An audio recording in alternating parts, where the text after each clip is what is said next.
Hello and welcome to the Voices in Montessori podcast, brought to you by the Greenspring Center for Lifelong Learning. As Dr. Montessori tells us, an education capable of saving humanity is no small undertaking. We agree, so let's get to work. I'm Tamara Sheesley Balis, and in today's episode, we're talking about classroom governance at the elementary level. And I am absolutely delighted to have John Fowler with me today. John directed the Montessori elementary classes from 1981 and earned his AMI elementary certification in Bergamo, Italy. John has also served as a head of school, an AMI and AMS consultant, and speaker at a number of conferences. John has a master's degree in philosophy and a PhD in transformative learning. For the last 24 years, he's greatly enjoyed a continued affiliation with TIES, the Institute for Education Studies, in their master's degree programs in both Montessori and non-Montessori integrative learning. And that's actually where I met John. I have to tell you, I'm really loving the TIES program, master's program right now. So welcome, John. So happy to have you on our podcast. Well, thank you, Tamara. Maybe you can hear the thunder outside. Is it thundering? It is. It's quite close. So This will be an exciting time, and thank you for having me here. Just to throw one more thing into the mix. Well, so John, I thought we're going to dig right in, right? And you have so much experience, so much expertise. I'm so excited to bring this information to our listeners. And so can you start out by sharing how you see the teachings of Montessori and democracy? How are those connected? Well, when you and I first chatted about this, I thought, gee, what can I say about democracy? And then very quickly, I remembered what Montessori had to say about everything. And she thought it was really axiomatic that everything is connected. So when she wrote in To Educate the Human Potential, which is the absolute Bible of educational or elementary education, she reminds us that the stars, the earth, the stones, life of all kinds form a whole in relation with each other. And so close is that relation that we cannot understand a stone without some understanding of the great sun. If this much is true, it follows quickly that the same principle should hold obvious sway in our classrooms, in everything that we do. So one of the geniuses of Montessori is her ability to see things as nature sees itself. And I didn't realize this until just recently, but everything is indirectly prepared for by everything else in a Montessori classroom. So with that principle in mind, I started to look at what happened in my classroom to make it democratic. Montessori called these preparations or aims of any lesson or presentation a direct and indirect preparation.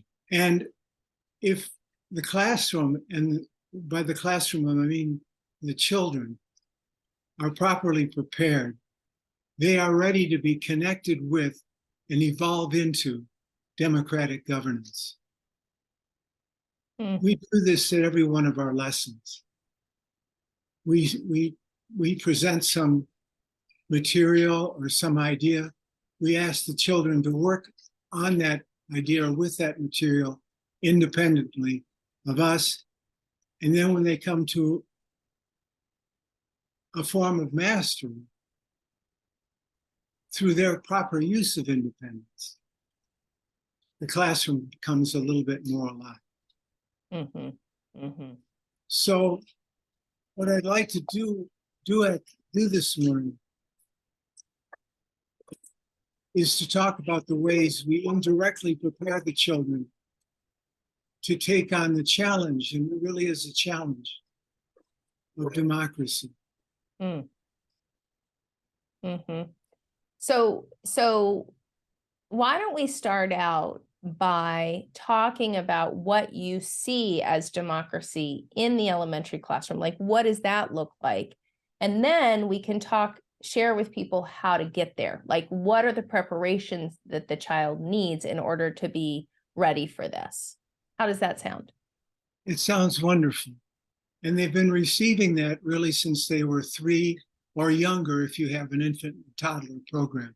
Mm-hmm. So do you want to share the framework for the elementary classroom and what a democracy may look like if it's even, I know you talked a little bit about your classroom and what that looked like. So what we see with the elementary age child is they're not as soft and tender as is the primary or children's house child.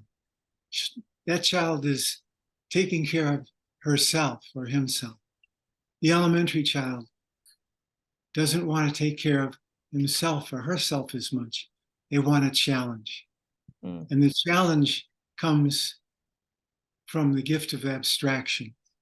That is, the children are now ready to have experience and extract a principle which governs that experience. So our context is now cosmic education, where we see things as totally connected with everything else.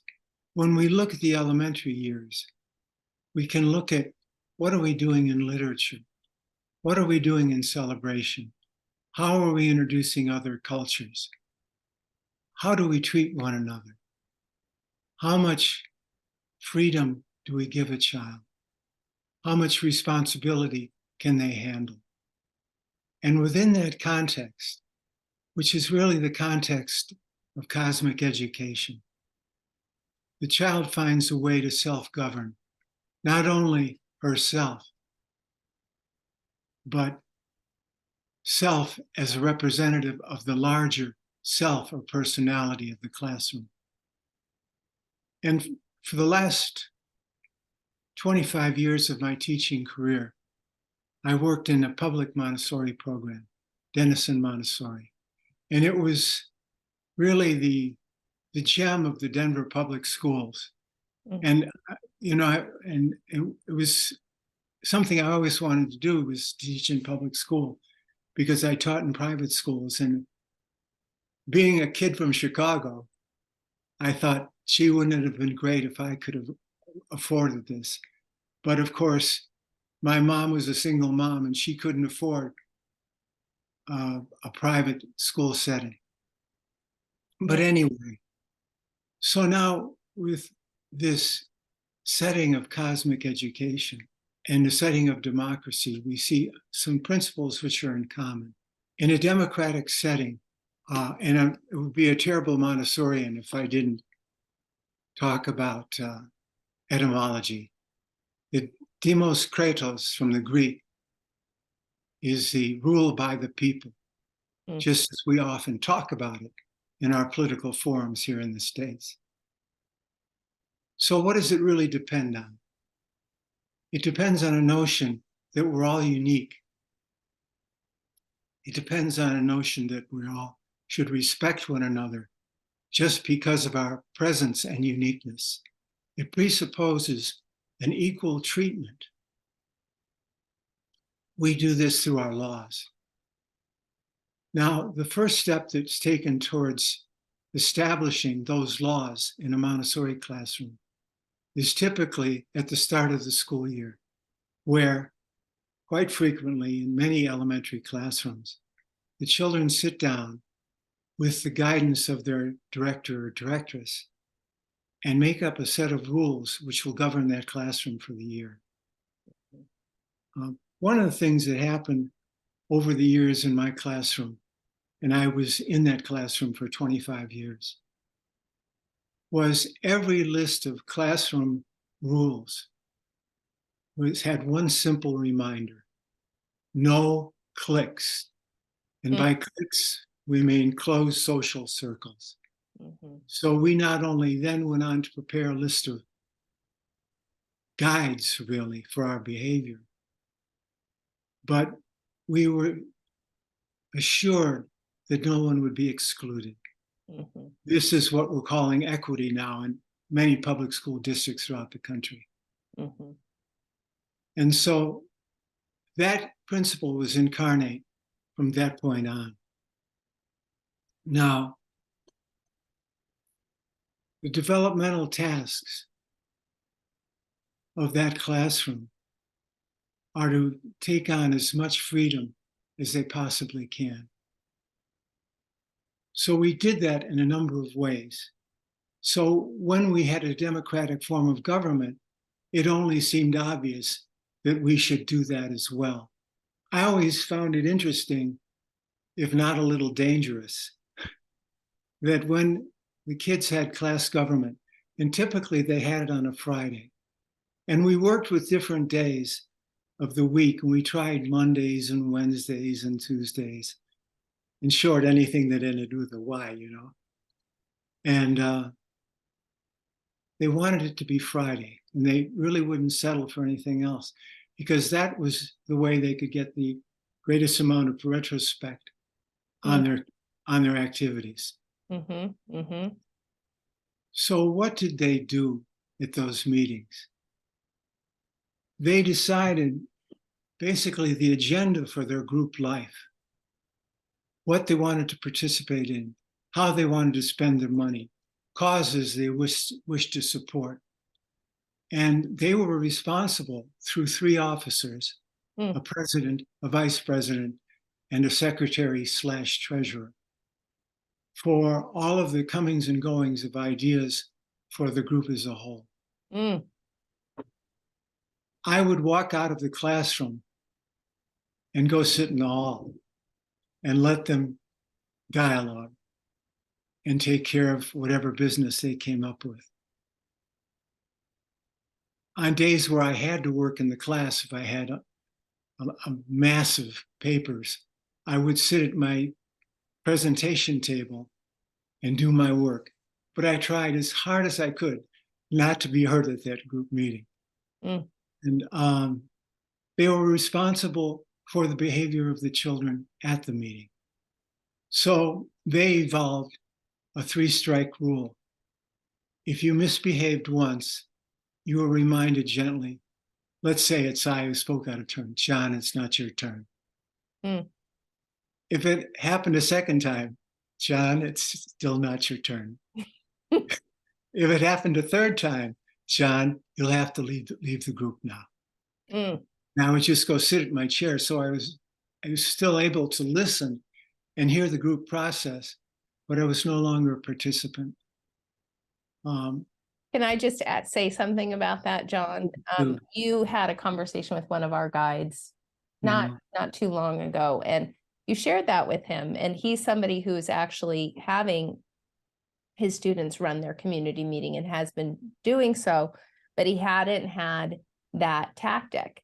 And so they implemented that. In the first time, there was a student that couldn't be in the group, and he came over to the guide and he said, what am I supposed to do? And the guy said, I guess you go back to work. And so he went back to work. And then as they were wrapping up the community meeting, and he worked quietly, and, they held the meeting and there were no other issues in the meeting. And when he came right before they ended the meeting, he came over to the guide and he said, I want to be at community meetings from now on. And it was such an interesting that he was really owning that he cared about this, and that he talked to the guide. He knew he had to manage his behavior in order to be able to be in that setting. It's a clear limit for them. And so it was interesting because we got to see that just in play. At first, I felt a little nervous because it felt punitive, right? And I think we have to be careful that we're not punitive with the children, but life does have boundaries. Life does have limits. And so I just wanted to share that we found, even in the short time that we've been implementing, that it's really supporting the community being able to work at a higher level, because they weren't sure how to navigate the students who were really struggling. And the truth is, each one of them has the capacity to honor the meeting and manage themselves in the meetings. And they hadn't gotten to the place where they really were invested in it in that same way, just some of them. So I wanted to share that with you, that we took your coaching and implemented it, and it really worked. And we expect that that student won't actually be asked to leave again, because for him, it really made a difference. Well, you're bringing a little more joy to my heart. Oh, that's good. That's wonderful to hear. That's good. I don't know, I should tell a little story on my daughter, who is now a fully grown and wonderfully competent and helpful woman. When she was in the lower elementary, I believe, she had a little encounter with a friend of hers, and they both were a little unkind to one another.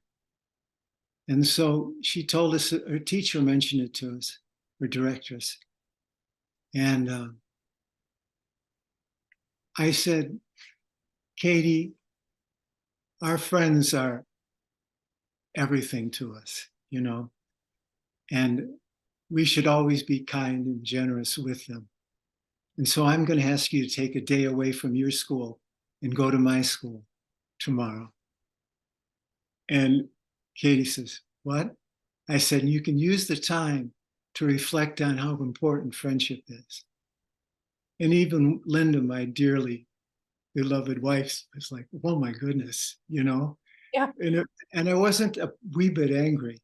I was just explaining that friends are just everything. Mm-hmm. So she did that. And I never really received feedback from her, except kind of brief. Yeah, I thought about it, and, you know. And years later, when she was in adulthood, I brought it up. She said it was the best lesson I ever had, because it made her realize the importance of friendship, which is everything in a Montessori classroom. So I want to supplement your supplement. Oh, okay. And I want to get you back on track, because you were talking about the dynamics of democracy and really creating a structure for democracy, particularly right then we were talking about community meeting. Yeah. Well, the important thing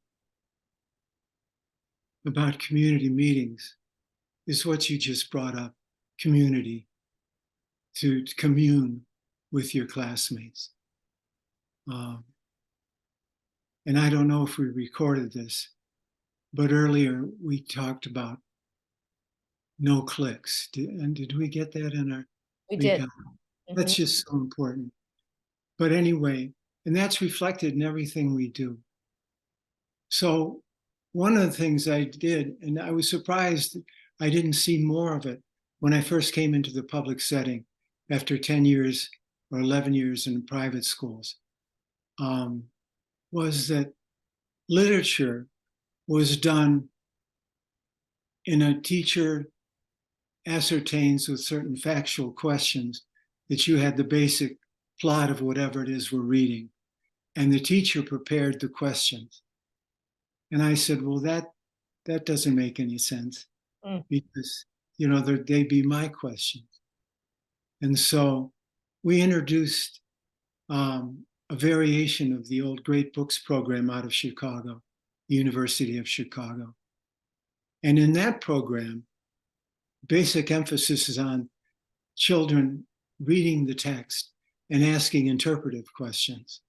So they were asking questions not of fact or any particular detail about who said what to whom or what someone's role was or the points in the plot and stopping there. But it was about interpreting the sense of meaning in the text. I didn't realize how powerful that was in establishing a democratic attitude. And we should introduce that, because I skimmed over it just a second ago. And that's this basic respect for one another. That is the democratic attitude. And so when we came to reading groups, we would come up with these questions of value. And I'll never forget, it was late in the week, we had an AMI student coming to observe my classroom. And she walked in the middle of this literature meeting in which we were reading a wonderful book, which I want to recommend to older elementary students and middle school students, A Wizard of Earthsea. So the kids were engaged, and I was saying nothing because they were engaged. And the question they were pursuing was, we have freedom.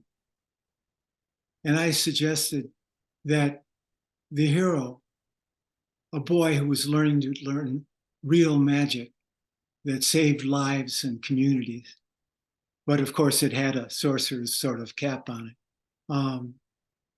was free from certain restrictions. But he was also free for action. So this conversation went on about freedom from and freedom to do whatever once you're free from certain restrictions. And it went on for a good hour. And I couldn't pull the children out of it because I thought, well, maybe we'd like to look at something else, huh, kids? No, John, be quiet. We're involved in this intense exploration of values. That was really an exploration of democratic values, or an indirect preparation for them, because we talked about he was free to leave his one community because he had invoked these terrible forces of nature. And but now the whole island where he was living was endangered because these forces might come there. So while he himself was protected there, he was free from danger, but he wasn't free to stay there because of his conscience. And this is something that Montessori talks about at length from childhood to adolescence during the second chapter. And she talks about distributive justice, which we just raised with the idea of having a democracy.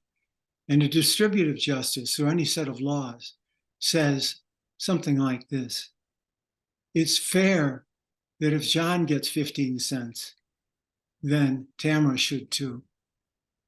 And no, Jimmy shouldn't get more than that. He should get 15. And that's a common sense of justice. And Montessori says something that's very interesting about distributive justice, or equality for all. She says, if you do too much, it will absolutely destroy the real sense of justice, which must come from within. So democracy per se, that is equity, equality, as Bob Dylan once said, equality we all agreed as though a wedding vow, but I was so much older then, I'm younger than that now. And so the idea is there's a deeper sense of justice within every human being besides a mere measuring of so much for you and so much for me. The justice of division, where when you do division, the question is always, what did each unit receive? That's distributive justice. It's fair, but it's not the highest form, because occasionally we have to make decisions which transcend equity and equality. And they have to come from something new and creative. We have to be a kind of a Solomon. And we wanted to give kids room to explore that. So they would then translate that back into any form of government wherein they could act with true and deep compassion towards their classmates. One of the things that happened inevitably in any setting was that if someone was left out of class government, they were included. And the kids just knew how to do that. And there was no prompting needed. We met weekly for class governance, but we elected officers every 9 weeks. So if you had 3 elected officers, and that went on for 9 weeks, that means in 1 year you'd have 9 opportunities to serve. And for 3 years of an upper elementary, there were 36 opportunities for you to be a class officer. The equity in the simple sense of the term is obvious. Everybody had a chance. And that was of immeasurable value, not just to learn Robert's Rules of Order, but to experience governing a group and to experience the challenges of that Mm-hmm. and develop the compassion to make it as easy and as seamless and smooth for the person facilitating as you had wished it was for you. Mm. So that's another reason that'll come back on the students you raised. He will develop compassion for the leader under that sort of setting. Mm-hmm. And it won't be a question of, oh, only certain kids get to be leaders. No, we all do. Mm-hmm. And there's a lot of lessons there to be learned, which we can't quantify as quickly and readily as we do in mere distributive justice, the bane of real justice, as Montessori said. I So, have to tell you, John, I'm so moved by all of the like really bringing that level of study and literature and giving them the opportunity to dig in and understand equity really in a very different way rather than just talking about it, like having them dig in with their teeth to it. And I think it would be helpful for our listeners to know, what are those three roles and what are the roles hold? What does each one hold? well, your president has a mechanical function of directing the group meeting. So he's the one who will say, do I have a motion? Do I have a second? And all of these more or less parliamentary procedures. Mm. Or she, forgive me, I was seeing one of my favorite people in that role.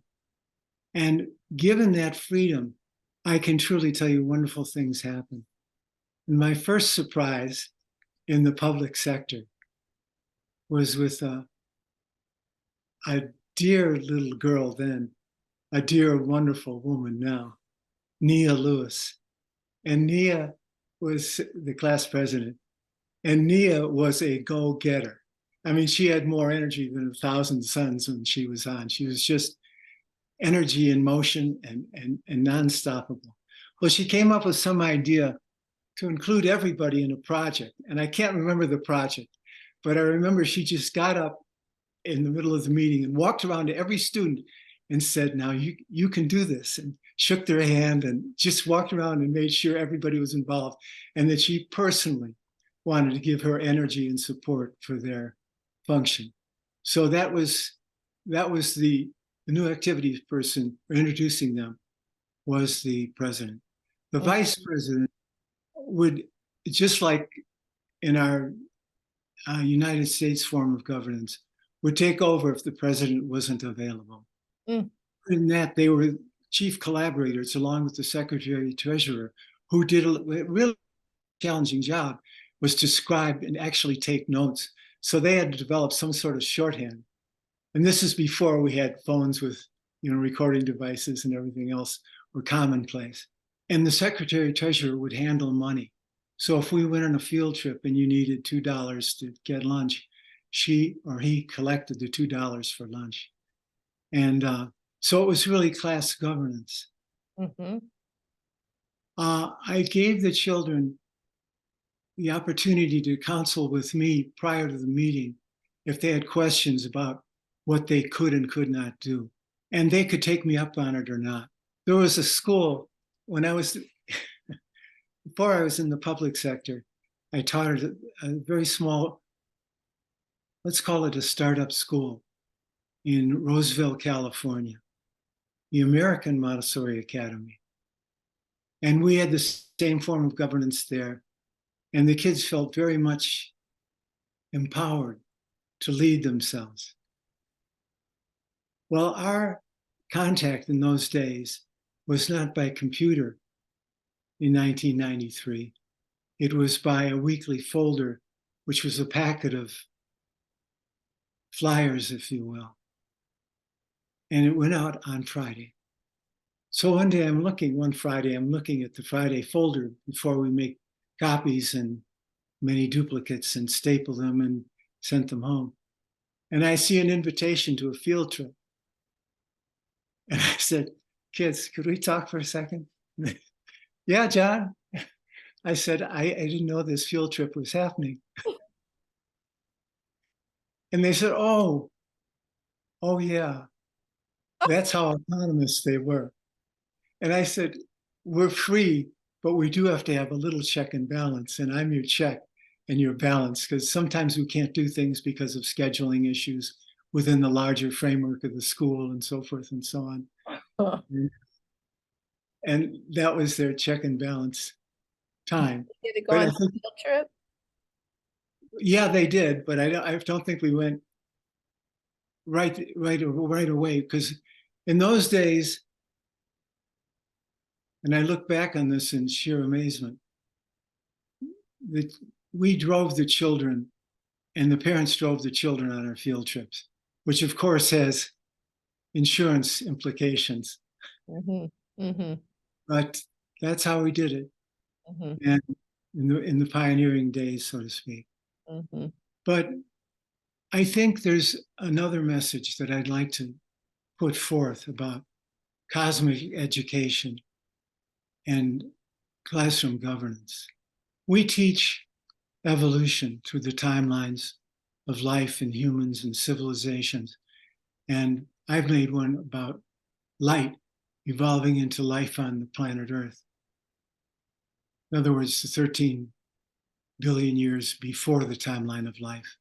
And it just occurred to me as I thought about us meeting here today that nature votes. Nature votes. It's very democratic. It's full of risk, but it's very democratic. And so the question is, how does nature vote? Nature votes through an adaptation and through mimicry. And so 550 or 60 million years ago, a trilobite developed eyes. They were something like a compound eye, where they saw many little images and then somehow translated them into a working knowledge of their sensory environment. But as that adaptation spread through time, that was the way that nature said, I favor this. And I don't want to be pandering to democracy, but I think there's something there. Nature votes by the behavior of the participants. Well, I think we're seeing some of that now as nature is voting to change some of its frameworks in response to how it's been treated. Right. And we're seeing a response. Whether or not there's a consciousness there, Mm-hmm. we're still seeing a response to the way that it's been treated. Yeah. Whether you're consciously voting or not. That's right. Yeah. That's right. We might say the same of many citizens in a democratic society. How conscious are you of the implications of your actions? And so I think as citizens in a democracy, and that's a conversation that would come up with the timeline of life. Or I shouldn't say would, but would not surprise me if it came up.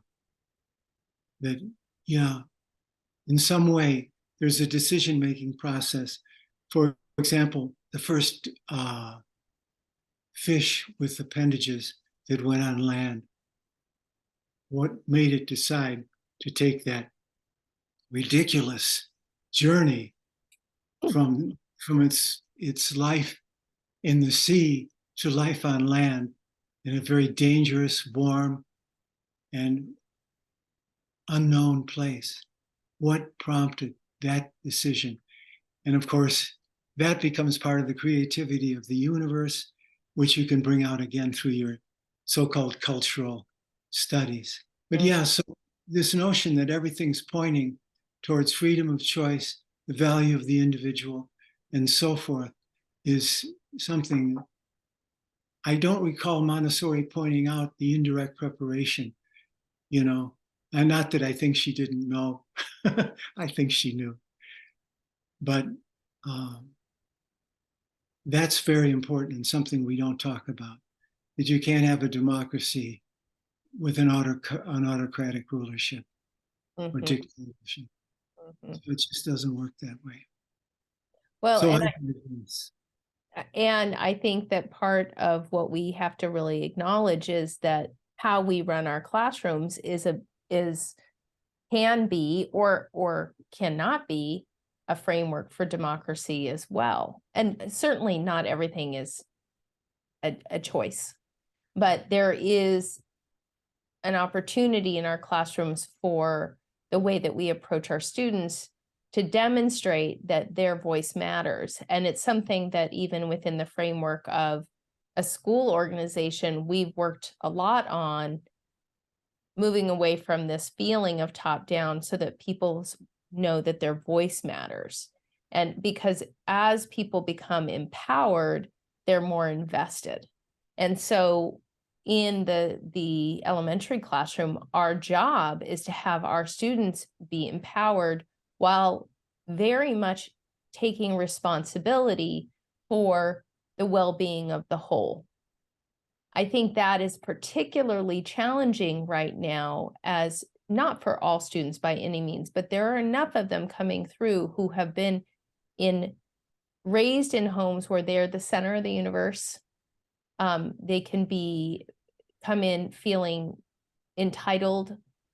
They may be in a place where and I think this is a setup for children, but they haven't had the opportunity to have a meaningful voice or the opportunity to have others come before themselves, depending on the home they're in. So oftentimes, children, we may be the place for them to offer these frameworks that they may not be getting in their home environment. You told a story about your daughter. You took responsibility for her, supporting her growth in her way she treated her friend. There was not you coming in and saying, what's happening here? Why is the friend being mean to my daughter? Right? So it's really this interesting place that our children are coming in, and not all by any means. Many have also a lot of support at home in these ways, and some don't.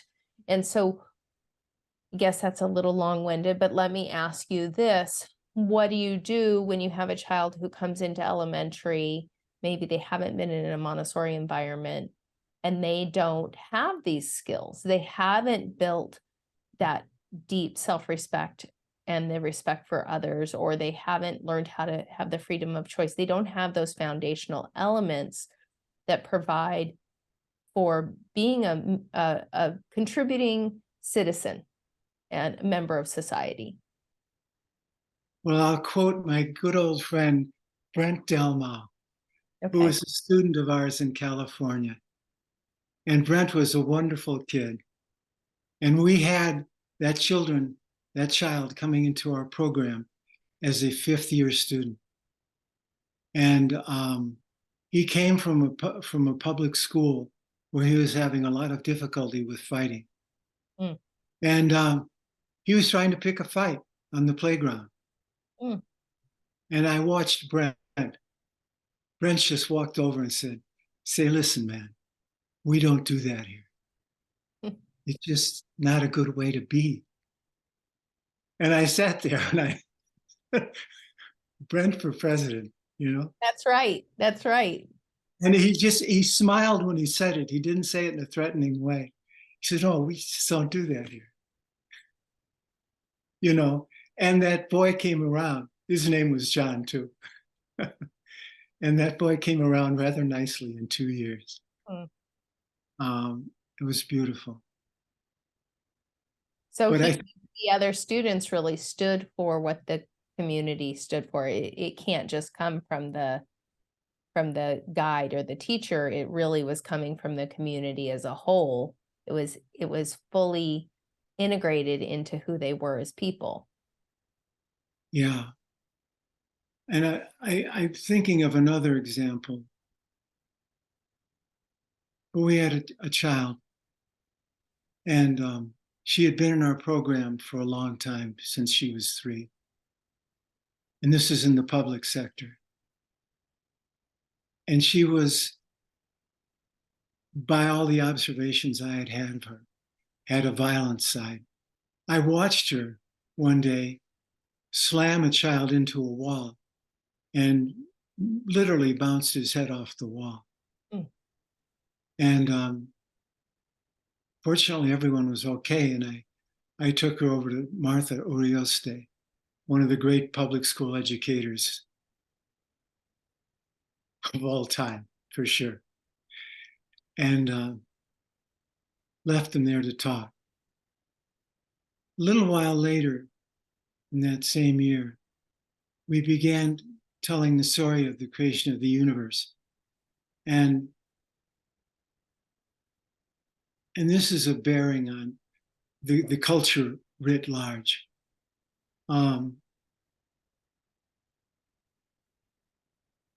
we asked the children to respond artistically and quietly, and not communally, but independently, so they would get their response, and to write a brief paragraph or whatever they whatever they felt like doing.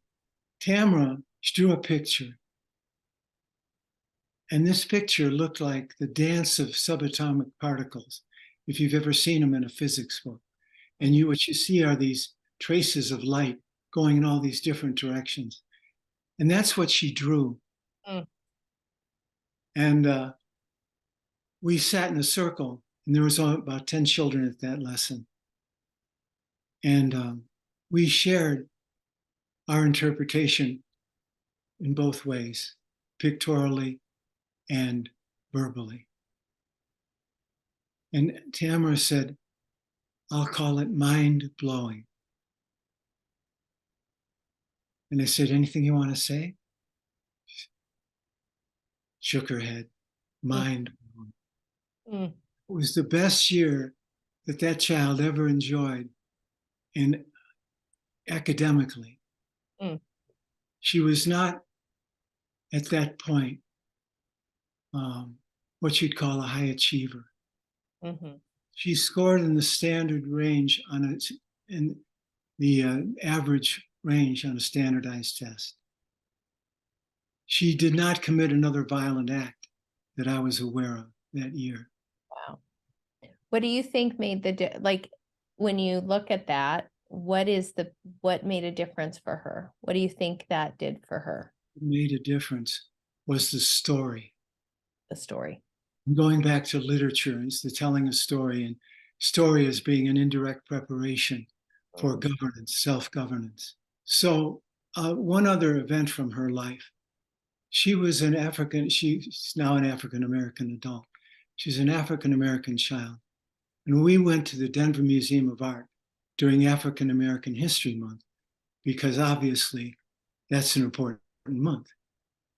And also at the museum at that time, unbeknownst to us, were a small group of Tibetan monks. And what they were doing is creating a mandala by blowing sand through a long straw, metal straw, and creating this beautiful peace mandala. So we all went there first because of the scheduling of the day, and then on to the African-American section.